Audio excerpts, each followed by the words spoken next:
आज के समय में सबसे सुरक्षित जवाब है बिजी हूँ। किसी ने पूछा कैसे हो भाई, और हमने कहा बहुत बिजी। जैसे हमने अपने होने का सबूत दे दिया हो। बिजी रहना अब काम नहीं रहा, बिजी रहना पहचान बन चुकी है हमारी। अगर आप बिजी नहीं हो तो लगता है जैसे आप जरूरी नहीं हो। इसलिए हम खुद को बिजी रखते हैं, कभी ईमेल से, कभी फोन से, कभी प्लानिंग से, और कभी सोच से। सोच भी एक काम बन जाती है।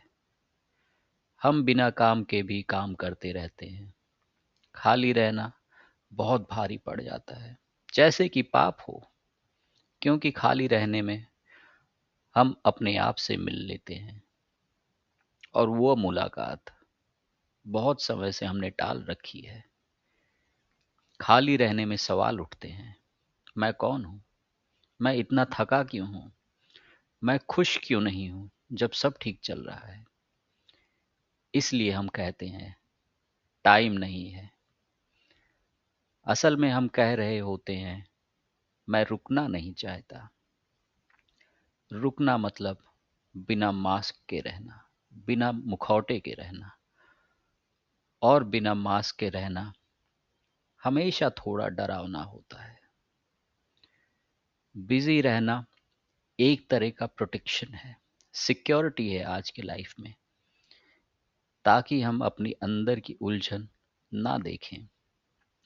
पर याद रखना, जो आदमी खुद से मिलने से डरता है वो किसी और से भी ठीक से नहीं मिल पाता। बिजी रहना थकान देता है, लेकिन असली थकान का कारण बिजी होना नहीं होता। असली थकान होती है अपने आप से दूर रहना। मैं आपसे ये नहीं कह रहा कि बिजी रहना गलत है। मैं सिर्फ इतना कह रहा हूं, अपने बिजीनेस को ध्यान से देखो। उसमें एक घबराहट छुपी होती है, उसमें एक डर होता है, कहीं मैं छूट ना जाऊं, कहीं मैं पीछे न रह जाऊं, कहीं मैं बेकार ना हो जाऊं। जब ये डर दिख जाता है, बिजी रहना अपनी पकड़ धीरे धीरे छोड़ देता है। और तब आप पहली बार समय थोड़ा खुला सा महसूस होता है। इसलिए रुको और देखो।